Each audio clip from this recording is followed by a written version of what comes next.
We had a bunch of stories so far about ballots being burned, mailboxes being burned, destroying ballots. It's crazy. In Portland and in Washington, somebody put some kind of incendiary or explosive device in a ballot box, destroying what we believe hundreds of ballots. We now have this story from the Post-Millennial. Philly man indicted for threatening PA poll worker is a Democrat. The poll worker supports Donald Trump. That's right, my friends. I don't know what's going to happen next week. We are 6 days away from the election. And I say it's a week because actually it's the end of next Tuesday that matters most. What will happen? Will Donald Trump win so handily that mail-in votes won't matter? Will it be neck and neck with Trump slightly ahead, but Kamala expected to improve in mail-in votes? We don't know. We don't know. So go out and vote. In the meantime, I would say the desperation has become palpable among Democrats with stories like this. The Post-Millennial reports a Philadelphia man was charged with threatening to kill and skin alive a woman who was recruiting poll watchers on social media.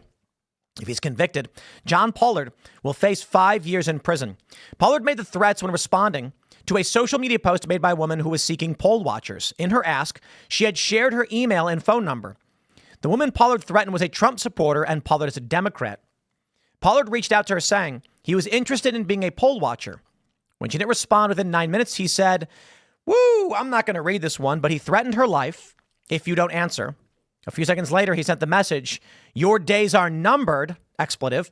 This was followed by the gruesome going to effing threat and threat against women, and I'm not going to read it. And wow. And then he called her a KKK UNT. Wow. The last message was sent only 10 minutes after his first inquiry.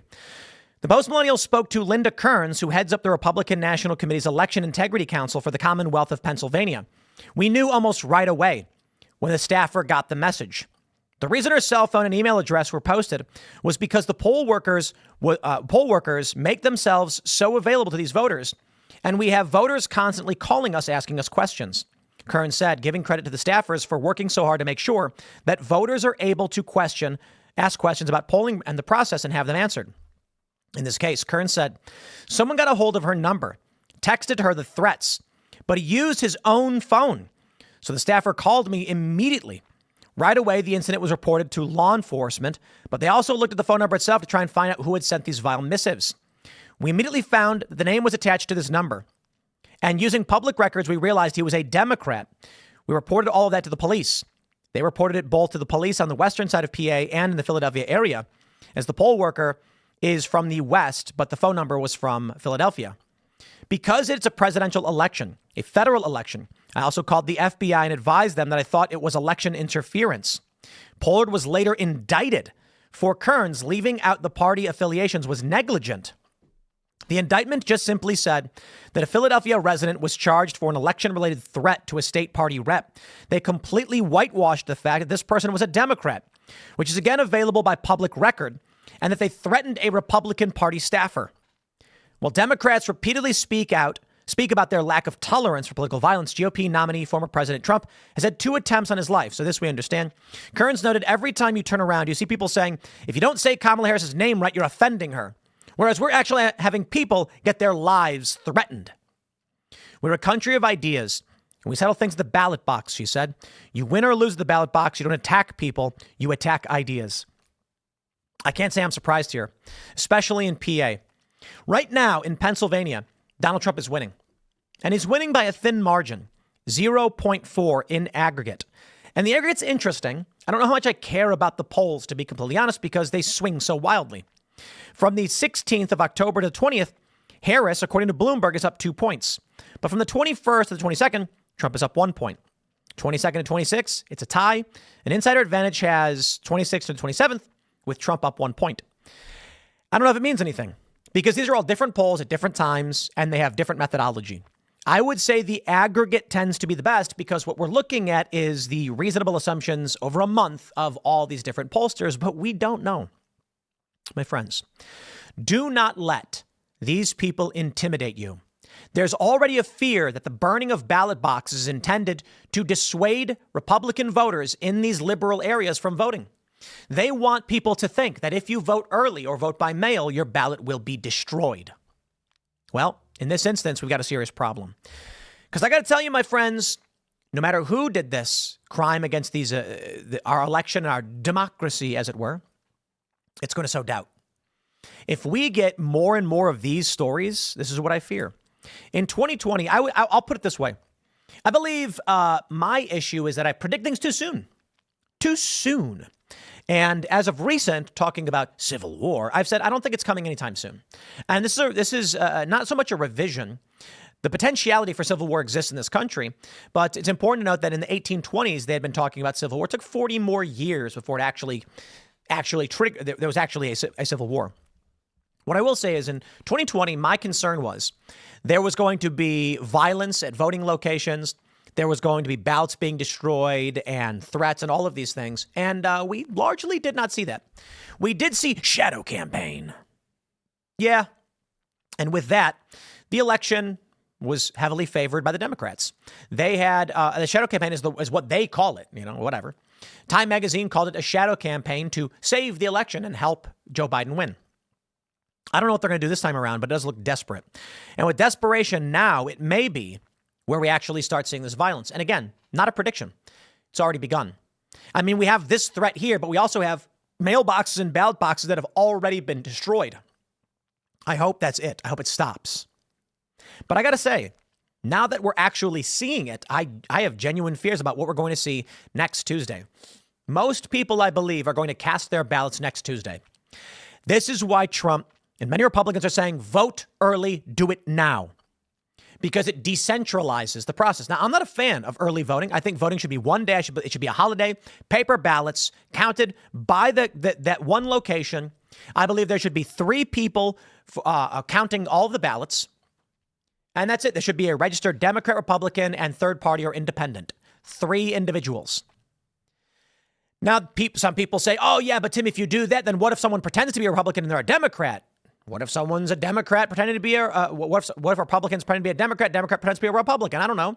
3 people is better than 1. What if a single Democrat just counts and gives it all to Kamala Harris? 3 people, paper ballots, only one day. You put them in a box. They count them at the end of the day.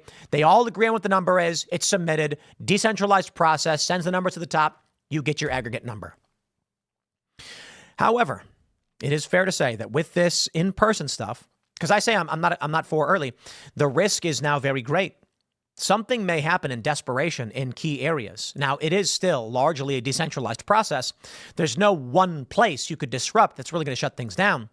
But in places like Maricopa County, for instance, we saw when Kari Lake was running for governor, several of the polling machines were improperly configured somehow. So they were shut down. People couldn't vote, and many people reported leaving. The media said, no, they never left. They cast their votes. Yeah, I don't believe that. I believe a lot of people probably left saying, I don't know what to do. It's absurd to think that people didn't vote. Now, I don't know. It happened, though. Here's the important thing as it pertains to the polls in Pennsylvania. Our good friend ChatGPT has the data. When asked, what is the polling bias of Pennsylvania in 2016 and 2020? Our good AI friend says in both the 2016 and 2020 elections, polling in PA showed biases that underestimated Republican support. 2016 polls projected Hillary Clinton to win, but Trump narrowly carried the state by 0.72. This error arose largely from non-response bias and the underrepresentation of non-college educated white voters, who formed a key part of Trump's base. Polling also struggled with shy Trump voters. Those were reluctant to admit their preference for Trump to the pollsters. In 2020, the polling error persisted, though slightly less pronounced. While Biden was predicted to win Pennsylvania by larger margins, his actual victory was just 1.2%. Polls again underestimated Republican turnout. So let's ask, what was the new number? Let's say, I was going to say numerical, but number for the bias in the polls in PA in 2016 and 2020. Let's see if our good robot friend can give us the hard number. Now, what I will say is, as it's generating, in all the swing states, it was between 4 to 7 points on average. But take a look at this. In the 2016 election, Pennsylvania's polling error was substantial, with polls projecting Hillary Clinton ahead as much as 11 points, including a poll. They say Trump did win, indicating a polling bias of 5 to 6 points in favor of Democrats. This error largely stemmed from underestimating support of non-college educated white voters. In 2020, polls again showed a Democrat bias, though it was somewhat reduced. Biden was projected to win, but he ended up winning by about 1.17, indicating a polling error of 4 to 5 points. Let's play that game, ladies and gentlemen. If there is no bias in favor of Democrats today, Trump wins. Aggregate polling shows Trump is ahead by 0.4. But if you shave off early October and only use the latter, Trump is actually up by maybe 1 or 2 points. But let's just use the entirety of their aggregate polling with Trump at 0.4. If there is no bias, Trump wins. Okay, then what's the reality? Is the polling going to be biased in favor of Republicans? Why? That's not a trend. It's possible. And if it does, Kamala Harris is on track to win. But we look to the past to predict the future. In 2016, it was a 5 to 6 bias in Pennsylvania.